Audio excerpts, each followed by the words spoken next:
Hello everyone, my name is Nikhil and welcome to the channel. आज का video NIACL AO के recruitment के regarding है। बहुत बड़ा नाम हो गया, शॉर्ट कर देता हूँ, शॉर्ट नहीं वैसे एक्सप्लेन कर देता हूँ। New India assurance corporation limited, जैसे LIC है ना, LIC के अंदर AO की पोस्ट निकलती है, असिस्टेंट एडमिनिस्ट्रेटिव निकलती है, एक्चुअली डबल AO की निकलती है, वैसे ही ये भी पोस्ट है, बस कंपनी अलग है। LIC की जगह NIACL है। ये भी सरकारी है और वो भी सरकारी है, ठीक है। और ये 100% सरकारी नौकरी है, 1% भी आप इसको प्राइवेट की तरफ लेकर के मत चलिएगा। इसके इक्वलेंट आप लेके चलिए तो अगर आप IBPS PO को पास करते हो, बैंक PO बनोगे, उसके लगभग टक्कर की नौकरी है। तो NICL AO के बारे में सारी डिटेल आज के इस वीडियो में हम लोग देखने वाले हैं। IBPS PO का नोटिफिकेशन निकला था, आई होप आपने मेरा वो वीडियो देखा होगा। देखने के बाद आप इस वीडियो को देखिए, ये भी बहुत अच्छी नौकरी है, उससे थोड़ी सी कम कंपटीशन वाली और ज़्यादा सैलरी वाली नौकरी है। तो आइए सारा डिटेल हम लोग देखते हैं इस नौकरी के ऊपर। स्क्रीन पे आ चुके हैं हम लोग और सब कुछ डिटेल में देखने वाले हैं हम लोग। न्यू इंडिया एश्योरेंस कंपनी यानी कॉरपोरेशन लिमिटेड 2023 में AO यानी एडमिनिस्ट्रेटिव ऑफिसर की पोस्ट का। तो ये सारे पॉइंट्स पे हम लोग डिस्कशन करेंगे। नोटिफिकेशन, एलिजिबिलिटी, पोस्ट ट्रेंड्स देखेंगे, salary, exam pattern, syllabus, books, cut off और प्रीवियस ईयर पेपर्स, हर एक चीज़ के बारे में बात करने वाले हैं। और इन सबके लिंक आपको डिस्क्रिप्शन में मिल जाएगी। अप्लाई करने के लिए ऑथेंटिक ओरिजिनल लिंक और नोटिफिकेशन डाउनलोड करने के लिए भी ऑथेंटिक ऑफिशियल वेबसाइट की लिंक आपको डिस्क्रिप्शन में मिल जाएगी, आप लोग अप्लाई कर सकते हो। जो लोग इंटरेस्टेड हैं, NICL AO में इंटरेस्टेड होंगे, वो लोग मॉक टेस्ट परचेस कर सकते हैं सिर्फ और सिर्फ 99 रुपये में। मेरी वेबसाइट है novarnikhil.in पे 97 मॉक टेस्ट आपके अवेलेबल है इस नौकरी के लिए। अगर आप इसको 99 रुपए में परचेस करते हो तो जितनी भी इंश्योरेंस कंपनी है ना, सबका आपका एक साथ ही खुल जाता है 99 रुपए में मात्र, ठीक है। तो आप परचेस कर सकते हो और लगभग 199 रुपए में सारे के सारे देश में जितने सरकारी नौकरियां हैं सबका आपका मॉक टेस्ट खुल जाता है मेरी वेबसाइट पर, जो कि novarnikhil.in, लिंक डिस्क्रिप्शन में अवेलेबल है। तो NICL AO की एक बार डेट देख लेते हैं। डेट की बात करें तो 1 अगस्त से इसका फॉर्म आउट हो चुका है और 21 अगस्त इस फॉर्म को भरने का आखिरी डेट है। 9 सितंबर को इसका प्रीलिम्स का एग्जामिनेशन होगा और 8 अक्टूबर को इसका मेंस का एग्जामिनेशन होगा। भाई 2024 चढ़ते चढ़ते आपकी नौकरी फिक्स हो जाएगी। ज्वाइनिंग कर रहे होगे, कहाँ SSC के चक्कर में पड़ रहे हो कि आपको लग रहा है 2 साल 3 साल 4 साल और पेपर बीच में कैंसिल हो गया तो और अगले जन्म तक करेंगे। इस टाइप की नौकरी पे ध्यान दो और तुरंत निकाल लो। एप्लीकेशन फीस की बात करते हैं। फीस की बात करें तो SC ST फिजिकली हैंडीकैप्ड का मात्र 100 रुपये एप्लीकेशन फीस है और इसके अलावा बाकी जितने भी कैंडिडेट हैं, OBC हो, EWS हो, जनरल हो, मेल हो, फीमेल हो, 850 रुपये आपके लिए एप्लीकेशन फीस है। फिजिकली हैंडीकैप्ड बच्चे यहाँ पे अप्लाई कर सकते हैं। अगर आपको कोई भी प्रॉब्लम हो फिजिकली, आप फिर भी इस फॉर्म को भर सकते हैं। पोस्ट की डिटेल देख लेते हैं कि किस किस तरीके की नौकरियां हैं। यहाँ पे कई अलग अलग तरीके की नौकरियां हैं। देखो, आप रिस्क इंजीनियर है, आपका ऑटोमोबाइल इंजीनियर है, लीगल है, अकाउंट्स है, हेल्थ है, IT है। सुन के आधे लोग भाग गए होंगे क्या सिर्फ स्पेशलिस्ट है? नहीं, जनरलिस्ट वाले भी है भाई। सिंपल ग्रेजुएशन वालों बच्चों के लिए भी यहाँ पर पोस्ट है। टेंशन मत लो, भागो मत। और सबसे ज़्यादा सीट्स इसी की है, यानी 120 सीट्स। लेकिन ये बाकी वाले बंदे जो है ना, इनके लिए भी ये बहुत सुनहरा मौका है। बताऊँगा मैं क्यों, वो नेक्स्ट स्लाइड में बताता हूँ आपको, ठीक है। बट आपको ये समझ में आ गया, टोटल 450 आपकी पोस्ट है। जनरल के लिए 184 पोस्ट इसमें से अवेलेबल है। आप EWS को भी जनरल वाले में लेके चलो, 45 जो है, तो 200 प्लस आपके लिए सीट्स अवेलेबल है। तो अब हम लोग आ जाते हैं ट्रेंड के ऊपर कि आखिर पहले सालों में क्या ट्रेंड रहा है। तो पिछले साल से बस कंपैरिजन करेंगे ताकि आपके कई सारे पॉइंट्स में क्लियर कर सकूं। काफ़ी इसके अंदर आपको चीज़ें समझनी है। अब ध्यान से सुनिए। दिखने में तो लगता है कि हाँ भाई 450 सीट्स आपकी इस बार आई हुई है, पिछली बार 312 थी, तो ज़्यादा अच्छी बात है। ऐसी कोई भी बात नहीं है। ज़्यादातर बच्चे जर्नलिस्ट वाले पोस्ट के लिए अप्लाई करेंगे, जिनके लिए बैड न्यूज़ है, क्योंकि सिर्फ और सिर्फ 120 पोस्ट आपके जर्नलिस्ट की है और बाकी आपकी सारी स्पेशलिस्ट की है। और NIACL का अगर ये दाव सही लगा तो वो ज़्यादा से ज़्यादा जर्नलिस्ट वाले बच्चों को ही लेगा। क्यों पता है ये लेगा? आप देखो यहाँ पर कितनी कम पोस्ट थी और अब यहाँ पर देखो कितनी ज़्यादा है, क्योंकि इनसे बॉन्ड भी बड़ा भरवाया जाता है और ये स्पेसिफिक एरिया में काम कर सकते हैं। तो बहुत सारे फ़ायदे हैं स्पेसिफिक डिग्री वालों को लेने के लिए, ठीक है। आपको समझ में आया? एक इंपॉर्टेंट बात मैं यहाँ पे आपको बता देता हूँ, ध्यान से सुनिएगा। इसका कंपैरिजन बैंक PO से होता है और मुझे पता है आप लोग सोच रहे होंगे IBPS PO का भरे या फिर इसको भरे, या फिर हमारा administrative officer versus bank PO में कौन सी ज़्यादा अच्छी नौकरी है। तो बहुत सिंपल सी बात है, आपको समझा देता हूँ। IBPS PO के किसी भी बैंक PO से इसकी नौकरी कई चीज़ों में अच्छी है। पहला, सैटरडे संडे छुट्टी मिलता है, दोनों दिन आपको छुट्टी मिलेगी किसी भी इंश्योरेंस कंपनी के अंदर। बैंक में सिर्फ और सिर्फ सेकंड सैटरडे और फोर्थ सैटरडे को छुट्टी मिलती है, तो आपकी 2 छुट्टी एक्स्ट्रा हो गई। ये आपको लाइफ टाइम जब आप देखोगे ना तो बहुत ज़्यादा फर्क पड़ जाएगा आपके करियर पे। हालांकि बैंक में भी चल रहा है फिलहाल कि वो लोग भी केस कर दिए हैं, पास भी हो चुका है, लेकिन पता नहीं कब तक इम्प्लीमेंट होगा। 2 छुट्टी आपकी लेकिन एक्स्ट्रा मिलेगी लाइफ टाइम के लिए। दूसरी बात आपकी यह है कि सैलरी यहाँ पर ज़्यादा मिलती है। इंश्योरेंस कंपनी में सैलरी ज़्यादा अच्छी मिलती है बैंक पीओ के कंपैरिजन में। बैंक पीओ आप सबसे अच्छा बैंक पीओ बन जाओगे यार, स्टेट बैंक के बन जाओगे ना, 60,000 मिलेगी, यहाँ पर 80,000 मिलेगी, इसकी आपको 80,000 मिलने लगेगी सैलरी। तो सैलरी यहाँ पर थोड़ी सी इंश्योरेंस कंपनी के अंदर बेटर हो गई। लेकिन बैंक पीओ क्या गंदा है? इससे नहीं, गंदा नहीं है, बताता हूँ क्या अच्छा है। अगर आप सही उम्र में बन जाते हो ना तो बैंक पीओ का करियर प्रोस्पेक्टिव ज़्यादा बड़ा है। इंश्योरेंस कंपनी हमारे देश में गिन के 10 होंगी, और बैंक आप देखोगे तो भाई 10 तो आपकी प्राइवेट होगी, 10 आपकी सरकारी होगी, और आपकी स्टेट की इतनी सारी सरकारियाँ होती हैं, इतनी कोऑपरेटिव बैंक्स होते हैं, बैंक की तो कोई लिमिट ही नहीं है। तो करियर वाइज बहुत ज़्यादा आपको बैंडविड्थ मिल जाता है बैंक के अंदर। आप छोड़ भी देते हो सरकारी, तभी भी आपको प्राइवेट में काम मिल जाएगा, आपको अगर एक्सपीरियंस वहाँ पर अच्छा खासा है तो। इसके अलावा सरकारी के अंदर भी आपका ग्रोथ का बहुत ज़्यादा चांस रहता है, इंश्योरेंस कंपनी के से थोड़ा सा ज़्यादा चांस रहता है। इंश्योरेंस कंपनी में अगर आप काफ़ी कम उम्र में आ गए हो तब तो काफ़ी ऊपर तक जा सकते हो, लेकिन आप इंश्योरेंस कंपनी में वैसे आप टॉप हेड वाली पोजीशन पे ज़्यादातर बच्चों को नहीं दिखेंगे जो एडमिनिस्ट्रेटिव ऑफिसर से गया हो। लेकिन बैंक के अंदर ऑलमोस्ट 50% आपको दिखेगा, 60% जो नीचे बैंक पीओ बना होगा ना वही हेड बन जाएगा। तो आपके ऊपर ये डिसीजन है। और एक और लास्ट डिफरेंस बता देता हूं, अगर आप आईबीपीएस पीओ और इसके बीच में चुनना चाहते हो और आपका स्पीड बहुत खराब है तो आईबीपीएस पीओ पे चले जाओ, क्योंकि वहां पर कट ऑफ कम जाता है। इससे भी इसका पेपर आईबीपीएस पीओ से बहुत ईजी आता है। पहले के सालों में तो आपको बताऊं सिर्फ और सिर्फ प्रीलिम्स हुआ करता था, मेंस भी नहीं होता था एनआईएसीएल में, बट अब से 1 साल से आपका मेंस भी स्टार्ट हो गया है। तो आपको ये चीज़ समझनी है कि अगर आपकी स्पीड कम है तो एनआईएसीएल के अंदर बहुत ज़्यादा कट ऑफ जाता है, तो आपको आईबीपीएस पीओ की तैयारी करनी चाहिए। स्पीड आपकी ठीक है, नॉलेज आपकी थोड़ी सी कम है, तो इधर आ जाओ भाई, इधर का पेपर ईजी रहता है और आप आराम से स्कोर कर सकते हो, और आपकी स्पीड अच्छी होगी तो बहुत ज़्यादा स्कोर कर जाओगे। तो इन बातों को ध्यान में रखिएगा आप अप्लाई करने से पहले, ठीक है। तो ये हमने पोस्ट का ट्रेंड देख लिया है, आपको दिख गया होगा। और हाँ, स्पेशलिस्ट वाले बच्चों को बता दो कि ये पोस्ट बहुत सालों में एक बार आती है, तो हो सकता है ये बच्चे अच्छा काम करे ना करे, अगले साल निकले ना निकले। तो भाई जो बच्चे इन डिग्री के अंदर आ रहे होंगे ना, अभी एजुकेशन क्वालिफिकेशन में देखिएगा एजुकेशन क्वालिफिकेशन क्या है, जो भी बच्चे इन ब्रैकेट्स में आ रहे होंगे भाई आंख बंद करके आप इन्हीं के लिए अप्लाई करिएगा, या आप जर्नलिस्ट के लिए मत अप्लाई करिएगा। और ये बेस्ट पोस्ट रहेगी, कट ऑफ भी कम जाएगा, हर एक चीज़ अच्छा रहेगा आपके लिए, ठीक है। और बस ये आपका देख सकते हो कंपनी सेक्रेटरीट का पोस्ट इस साल नहीं है, बाकी हर साल लगभग जो भी पोस्ट निकलता था वो इस साल निकला ही है, समझ गए आप। और अगला डाउट आएगा क्या आप एक से ज़्यादा पोस्ट के लिए अप्लाई कर सकते हैं, मतलब अगर जर्नलिस्ट भी कर दें ये भी कर दें तो क्या ऐसा हो सकता है? तो जी बिल्कुल ऐसा नहीं हो सकता है, आप सिर्फ और सिर्फ किसी एक ही पोस्ट के लिए अप्लाई कर सकते हो। यहीं पर मैंने ये नोट्स दे दिया है। और आपको एक चीज़ बता दूं, अगर आप इस नौकरी को अप्लाई करोगे तो कम से कम आपको 5 साल के लिए ये इनिशियल पोस्टिंग जहाँ पे देंगे वहीं रहना पड़ेगा, बाद में ही चेंज की रिक्वेस्ट आपको ये लोग एंटरटेन करेंगे, ठीक है। तो ये आपके डाउट मैंने क्लियर कर दिया। अब हम लोग आ जाते हैं एलिजिबिलिटी के अंदर। सबसे पहले एज देख लेते हैं। एज की बात करें तो सारे पोस्ट के लिए 21 साल से 30 साल तक के बच्चे अप्लाई कर सकते हैं, और जो एज का रिलैक्सेशन यहाँ पर है वो आपको मिलता ही है, 5 साल 3 साल 10 साल जो जैसे मिलता है वैसे यहाँ पर भी मिल रहा है। आपका कौन से डेट के लिए कट ऑफ है वो यहाँ पर आपको दिख रहा है, इससे अगर इसके बीच में पैदा हुए हो तो अप्लाई आप कर सकते हो, ठीक है।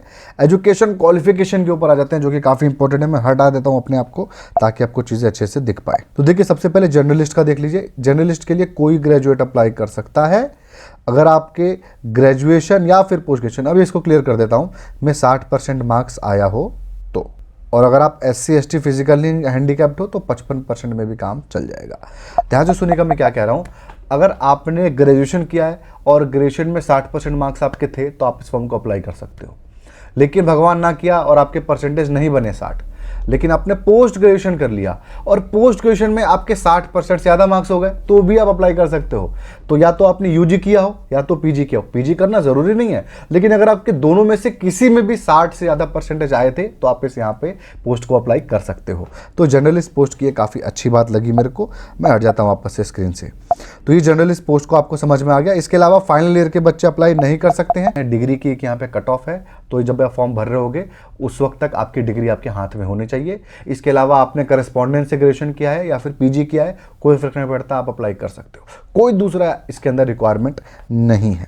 अब आ जाते हैं हम लोग रिस्क मैनेजमेंट के ऊपर। तो रिस्क जो इंजीनियर है, ये इसके अंदर इंजीनियरिंग की आपको डिग्री चाहिए, ग्रेजुएशन या फिर पोस्ट ग्रेजुएशन का मतलब ये है कि बैचलर इन इंजीनियरिंग आपकी होगी तो भी आपका काम चल जाएगा।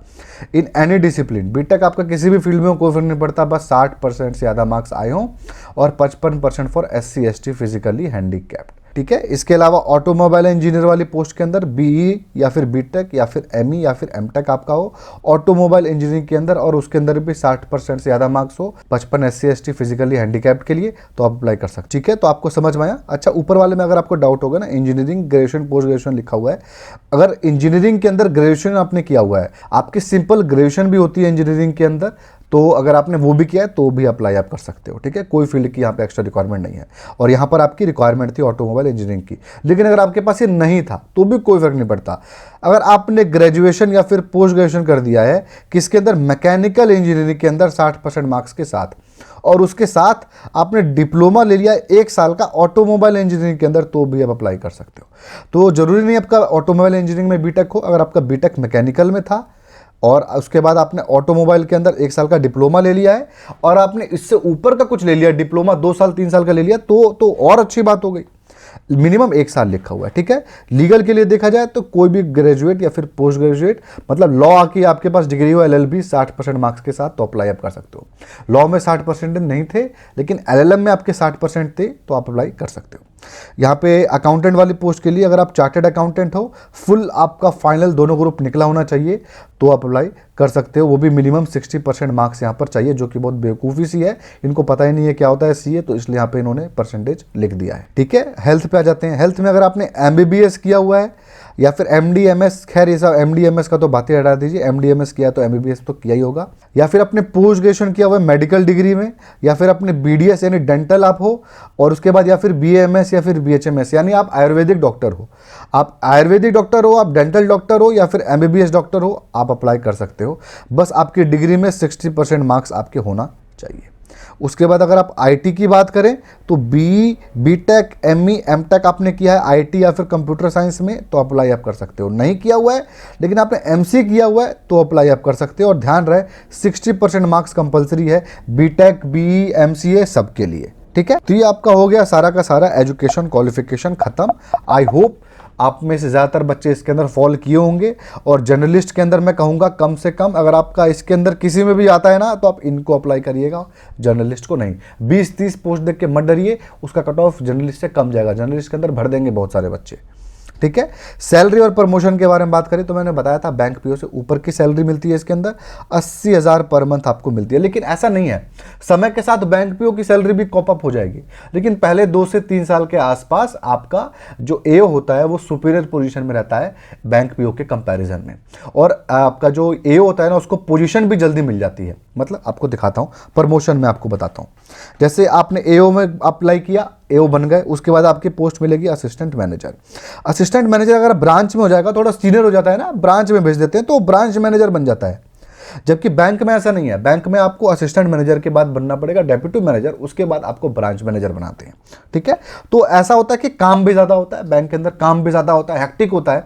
एक और डिफरेंस है, बैंक के अंदर बहुत काम होता है, बहुत हेक्टिक वर्कलोड होता है, और आपका इंश्योरेंस कंपनी के अंदर ऐसा कुछ नहीं होता है, बहुत ही नॉर्मल होता है बैंक के कंपैरिजन के अंदर, ठीक है। तो यहाँ पर आप डेप्यूटी मैनेजर बन जाते हो, और अगर आपको डिवीजन के अंदर पोस्टिंग है तो आप डिविजनल मैनेजर कहलाओगे। तो ये पोस्ट आपको मिल जाती है, लेकिन बिना एग्जाम के प्रमोशन नहीं होता, एग्जाम आपको देना पड़ता है। सेम बैंकिंग के जैसे ही आप एग्जाम देते हो, आपका सबसे पहले तो उम्र होना चाहिए कि भाई 3 साल सर्विस हो गई, 5 साल सर्विस हो गई, उसके बाद आप एग्जामिनेशन दोगे, तब आपका प्रमोशन होगा, ऐसा होता है। सेम बैंकिंग के जैसा ही है यहाँ पर, ठीक है। 80,000 पर मंथ आपकी सैलरी थी, यहाँ पर मैंने आपको बता ही दिया। और आपके बड़े शहर में पोस्टिंग होती है तो HRA मिलेगा बहुत ज़्यादा, है ना। तो ये लोग बहुत अच्छी खासी प्रमोशन ले लेते हैं। जनरल मैनेजर जो यहाँ पे पोस्ट आपको दिख रहा है, बहुत बड़ी पोस्ट है, डायरेक्टर लेवल की आप पोस्ट समझ के चलिए, नाम पे मत जाइए। जनरल मैनेजर तक आप जा सकते हो। आपकी उम्र अगर अंडर 27 से कम है तो आप जनरल मैनेजर तक तो ऑलमोस्ट पहुंच ही जाओगे, गारंटी है ऑलमोस्ट। और आपने 21, 22, 23 में निकाल लिया तब तो आप जनरल मैनेजर बन ही रहे हो, और आपने एग्जामिनेशन भी डिपार्टमेंटल पास करते हुए चले गए। तो चेयरमैन कम मैनेजिंग डायरेक्टर ज़्यादातर मैंने देखा है बाहर से बुला लेते हैं, IIT IIM के बंदे होते हैं उनको बुला लेते हैं, IAS होते हैं उनको बना लेते हैं, ऐसा भी कई बार मैंने देखा है। तो यहाँ तक प्रमोशन ज़रूरी नहीं है कि आप हो जाओ, और मतलब 10% के आसपास आप लेके चलिए के चांसेस हैं आप मैनेजिंग डायरेक्टर और चेयरमैन बन सकते हो। तो ये हो गया सैलरी का और अब प्रमोशन का, आपको आई थिंक समझ में आ गया होगा। एग्जामिनेशन पैटर्न पे आ जाते हैं कि कौन से प्रोसेस से गुजर के आपकी यहाँ पे नौकरी लगने वाली है। तो देखिए टोटल 3 फेजेज हैं यहाँ पे। फेज़ 1 में जो है आपका प्रीलिम्स एग्जामिनेशन ऑब्जेक्टिव होगा, फेज़ 2 में mains examination objective plus descriptive होगा, फेज़ 3 में आपका ऑफलाइन इंटरव्यू है, ग्रुप डिस्कशन है, आप कुछ भी कह लो, इंटरव्यू आपका वहाँ पे होगा, ठीक है। और जो मेंस और इंटरव्यू के मार्क्स है वही आपके मेरिट लिस्ट में आएंगे, प्रीलिम्स के नहीं आएंगे, 1/4 आपकी नेगेटिव मार्किंग होगी। प्रीलिम्स का हम लोग देख लेते हैं पैटर्न। प्रीलिम्स का पैटर्न बहुत सिंपल है, 30 क्वेश्चन आपके इंग्लिश के, 35 आपके आएंगे रीजनिंग और क्वांट के। सेक्शनल यहाँ पर कट ऑफ होगा, सेक्शनल टाइमिंग भी होगी 20-20 मिनट की, टोटल आपको यहाँ पर 60 मिनट मिलेगा। इंग्लिश हिंदी में आपको ऑप्शन दिया जाएगा, और यहाँ पे कोई भी स्टेट के हिसाब से नहीं होता है, पूरे देश के नागरिक इस फॉर्म को भर सकते हैं कहीं से भी, कोई राज्य के हिसाब से नहीं बटा होता है इसका पोस्ट, पूरे के पूरे देश में आपकी कहीं पोस्टिंग हो सकती है, ठीक है ना। तो यहाँ पे 100 आपके क्वेश्चन हैं, 60 मिनट में आपको सॉल्व करने हैं, ये आपको दिख गया अच्छे से। प्रीलिम्स का पैटर्न आपका यही है, 1/4 नेगेटिव मार्किंग है। मेंस के पैटर्न में आप आ जाओ, ये सारा ऑब्जेक्टिव है। ऑब्जेक्टिव के अंदर आपके रीजनिंग, इंग्लिश, जनरल अवेयरनेस और क्वांट के अंदर 50-50 क्वेश्चन आएंगे, 50-50 मार्क्स के, ठीक है। इंग्लिश हिंदी में आपको यहाँ पर ऑप्शन मिलेगा, 40 मिनट आपको हर सेक्शन में मिलेगा, एक्सेप्ट आपका जनरल अवेयरनेस जिसमें आपको सिर्फ और सिर्फ आधा घंटा मिलेगा, यानी 30 मिनट्स। ये आपकी हो गई जनरलिस्ट वाली पोस्ट की। स्पेशलिस्ट हो तो क्या, स्पेशलिस्ट हो तो प्रीलिम्स का पेपर तो आपका यही सेम होगा, मेंस में बदल जाएगा। मेंस में आपका ये पेपर हो जाएगा, देख लो। मेंस में आपका reasoning, English, general awareness, quant, ये तो आपका हो गया। ऊपर जो था सेम, ये आपका एक बढ़ जाएगा, एक स्पेशलिस्ट जो आपके फील्ड का पेपर होगा ना, वो आपका यहाँ पर होगा। सब कुछ ऑब्जेक्टिव होगा, आपके सब कुछ 40 मार्क्स के होंगे यहाँ पे। इंग्लिश हिंदी में ऑप्शन भी होगा, और टाइमिंग आपको यहाँ पे थोड़ी सी अलग है, आधा घंटा मिलेगा हर जगह पे। जनरल अवेयरनेस में 25 मिनट मिलेगा, और आधा घंटा आप देख सकते हो। और यहाँ पर आपको जो आपका स्पेसिफिक फील्ड का एग्जामिनेशन है वहाँ पर आपको 35 मिनट मिलेगा, यानी 35 मिनट, ठीक है। तो ये हो गया आपका स्पेशलिस्ट का पैटर्न। इसके बाद आपको डिस्क्रिप्टिव के बारे में बता दूं तो डिस्क्रिप्टिव आपका 30 मार्क्स का होगा, 2 क्वेश्चन आपके आएंगे, और आपका 2 भी ऑनलाइन होगा, आपको भी टाइप करना पड़ेगा डिस्क्रिप्टिव का पेपर भी, ठीक है। और दोनों के अंदर आपका होगा, जर्नलिस्ट हो या फिर आपका स्पेशलिस्ट हो। ये हो गया आपका सारा का सारा पैटर्न। अगेन आपको बताता हूँ, ये पैटर्न थोड़ा सा मुश्किल है, तो इसके प्रीलिम्स और मेंस दोनों का आपको मॉक टेस्ट मिल जाएगा। मतलब आपको एग्जैक्टली जो एग्जामिनेशन में कैसा आपका इंटरफेस होगा, सब कुछ वैसा ही आपको देखने को मिलेगा। मात्र 99 रुपये में आप लोग परचेस कर सकते हो। लिंक डिस्क्रिप्शन में अवेलेबल है, मेरी वेबसाइट है novornikhil.in, और आप इसको परचेस कर लेते हो तो आपको सारे इंश्योरेंस कंपनी के मॉक टेस्ट खुल जाएंगे। और अगर आप इसके अंदर बैंकिंग वाला ले लेते हो तो आई थिंक 130 रुपये का है, उसके अंदर बैंकिंग, इंश्योरेंस सब कुछ खुल जाता है। तो ये बहुत अच्छी बात है, आप देख सकते हो उसको। तो बुक्स के ऊपर आ जाते हैं हम लोग, देखते हैं कौन सी किताबें बेस्ट है स्टेनोग्राफी को क्रैक करने के लिए। तो यहाँ पर आर गुप्ता की, यहाँ पर देखिए बहुत एक सिंपल सिंगल गाइड जो होती है ना, वो बहुत ही कम अवेलेबल है, और यहाँ पर रिकमेंड करूंगा भी नहीं मैं, क्योंकि आप IBPS PO की अगर किताब ले रखे होगे, जो पिछली वीडियो में रिकमेंड किया था, बस वहाँ पर आपका काम यहाँ पे भी चल जाएगा सेम किताब से। आपको नई बुक लेने की जरूरत नहीं है, कुछ भी लेने की जरूरत नहीं है। लेकिन कुछ बच्चे मांगते हैं कि भाई हमको स्पेसिफिक किताब बताइए, तो आपको बताता हूँ। तो आर गुप्ता की ये किताब आती है, NIACL की आती है, एडमिनिस्ट्रेटिव ऑफिसर की। ये सिर्फ और सिर्फ प्रीलिम्स एग्जामिनेशन के लिए आती है, मेंस एग्जामिनेशन के लिए नहीं। तो ये आप किताब परचेस कर सकते हो, काफ़ी सस्ती किताब है, ये ऑल इन वन किताब है। मेंस की भी आपकी काफ़ी तैयारी इससे हो जाएगी, ऐसा नहीं है, 2-3 सब्जेक्ट की तैयारी हो जाएगी, ठीक है। इसके बाद प्रैक्टिस सेट तो आप डेफिनेटली परचेस कर सकते हो, दिशा पब्लिकेशन की है। NIACL AO का आपको ये सामने दिख रहा है, प्रीलिम्स एग्जामिनेशन का आपका ये प्रैक्टिस सेट की बुक है, ठीक है। मेंस का नहीं है, उसके लिए आपको बता दिया मैंने, आप मेरा मॉक टेस्ट परचेस कर सकते हो। इसके प्रीवियस ईयर पेपर्स आपको मैं टेलीग्राम पे डाल दूंगा, आप नोवर निखिल टेलीग्राम पे फॉलो कर लेना। और ये किताब, अच्छा हाँ, ये आपको समझ में आ गया। ये किताब बैंकिंग वाली अगर आपने परचेस की थी पिछले वीडियो में, इसके लिए स्पेशली परचेस मत करना, अगर की थी तो इसका प्रैक्टिस करो, यहाँ पर भी काम आ जाएगा, ठीक है। अलग से परचेस करने की जरूरत नहीं है, मैं ऐसे ही दिखा रहा हूँ आपको ये चीज़। अब आ जाते हैं सिंगल किताब, जो सच में यहाँ पे रिकमेंड कर रहा हूँ मैं। अगर आपका मन SSC वगैरह की तरफ रहता है, रेलवे वगैरह की तरफ रहता है, और आपको ज़्यादा पढ़ने का मन नहीं करता तो आप ये वाली किताब ले लो, इसमें शॉर्टकट्स दिया हुआ है, बहुत अच्छे तरीके से ट्रिक्स एंड टिप्स के द्वारा समझाया गया है रीजनिंग। ये किताब ले लो। रीजनिंग आपको थॉरोली अच्छे से समझ के करनी है भाई, मेरा बैंकिंग के अंदर ज़्यादा रुझान है, तो आप ये किताब परचेस कर सकते हो। इसके अलावा एक एस चांद की आपकी आती है, RS अग्रवाल की वर्बल नॉन वर्बल, वो भी परचेस कर सकते हो। वो और इसका ये दोनों एक दूसरे के सब्स्टिट्यूट है। ये अगर शॉर्टकट वाला चाहिए, कम ध्यान है आपका SSC वगैरह की तरफ ज़्यादा ध्यान है, तो आप इसको परचेस कर लेना, ठीक है। अब लोग क्वांट के ऊपर आ जाते हैं। अगेन SSC वगैरह के, रेलवे वगैरह की तरफ ज़्यादा रुझान है तो आप इसको ले लेना, और एसेंशियल क्वांट ले लेना अगर आपका बैंकिंग की तरफ ज़्यादा रुझान है कि भाई बैंकिंग इंश्योरेंस को मुझे क्रैक करना है। इसके अलावा बैंकिंग अवेयरनेस के अंदर आपको क्वेश्चन सॉल्व करने होंगे तो आपको ये किताब ले लेनी है, आंख बंद करके, बहुत अच्छी किताब है। कंप्यूटर के कुछ क्वेश्चन आते हैं तो आपको ये किताब ले लेनी है, हालांकि मैं इसके फ्री PDF डाल चुका हूँ टेलीग्राम के ऊपर, ठीक है। किताब बस इतनी थी। सिलेबस के ऊपर आ जाते हैं। सिलेबस आप देख लो तो यहाँ पर प्रीलिम्स का सिलेबस आपके सामने अवेलेबल है, इंग्लिश का ये सामने है। नॉर्मल आपका बैंक क्लर्क या बैंक PO का सेम IBPS PO के पैटर्न के ऊपर है, थोड़ा सा टफनेस आपका कम है, क्लर्क से ऊपर PO से नीचे इसका टफनेस होगा। बहुत आपका इसका पेपर सिंपल मैं कहूँगा आता है IBPS PO के कंपैरिजन में। क्वांट का आप सिलेबस देख लो, सिलेबस से आपको पता चल जाएगा कि काफ़ी ईजी इसका सिलेबस होता है। Simplification, profit and loss ratio, proportion, आप स्क्रीनशॉट ले लेना, वरना मैं लिंक दे दूंगा डिस्क्रिप्शन पे, और टेलीग्राम पे भी ये PDF डाल दूंगा, ठीक है। सिलेबस आपका हो गया, और ये आपका रीजनिंग का सिलेबस आप देख लो, सेम आपका IBPS PO IBPS क्लर्क का ही सिलेबस है, ठीक है। जनरल अवेयरनेस का आपको सिलेबस थोड़ा सा वाइड लगेगा, लेकिन ये भी आपका IBPS PO के मेंस के सिलेबस से एग्जैक्ट मैच करता है, ठीक है। ये आपका हो गया सिलेबस। कट ऑफ पे आ जाते हैं। मैंने कट ऑफ बोला था इसका हाई जाता है, देखिए कितना हाई जाता है। या पहले सेक्शनल कट ऑफ देख लीजिए। आपका इंग्लिश का आप देख लो, आपका 11 नंबर है ना, 11 नंबर जनरल के लिए भी नहीं जाता है IBPS PO के अंदर, 10 साढ़े 10 जाता है इंग्लिश के अंदर। और यहाँ पर आप देखो रीजनिंग में थोड़ा सा देखो कम गया हुआ है, इससे ज़्यादा गया था आपका IBPS PO में, क्योंकि टफ आया होगा पेपर, इस वजह से ऐसा हो सकता है। और क्वांट में भी, और आप अनरिजर्व्ड के लिए देख लो, जनरल के लिए देख लो कि कितने ज़्यादा यहाँ पर कट ऑफ। वैसे तो नॉर्मली कट ऑफ है, ज़्यादा नहीं है, ज़्यादा आपका सिर्फ और सिर्फ इंग्लिश में गया हुआ है, ठीक है। इंग्लिश का लेवल भी इसका थोड़ा सा बैंक क्लर्क का ही जैसा आता है। अब यहाँ पर आप देख लो कट ऑफ असली यहाँ पर हाई कहाँ है, तो अनरिजर्व्ड के लिए देखो 73.75 आपका कट ऑफ गया था जनरल के लिए। मैं आपको 2021 का कट ऑफ बता रहा हूँ, तो आप देख सकते हो कट ऑफ कितना ज़्यादा जंप है। 50 और 52 था IBPS PO में, सीधा यहाँ पर जंप ज़्यादा है, तो आप समझ सकते हो टफनेस का, यहाँ पे टफनेस का भी और सीट्स का भी। ये आपका सारा मैं जर्नलिस्ट पोस्ट का बता रहा हूँ।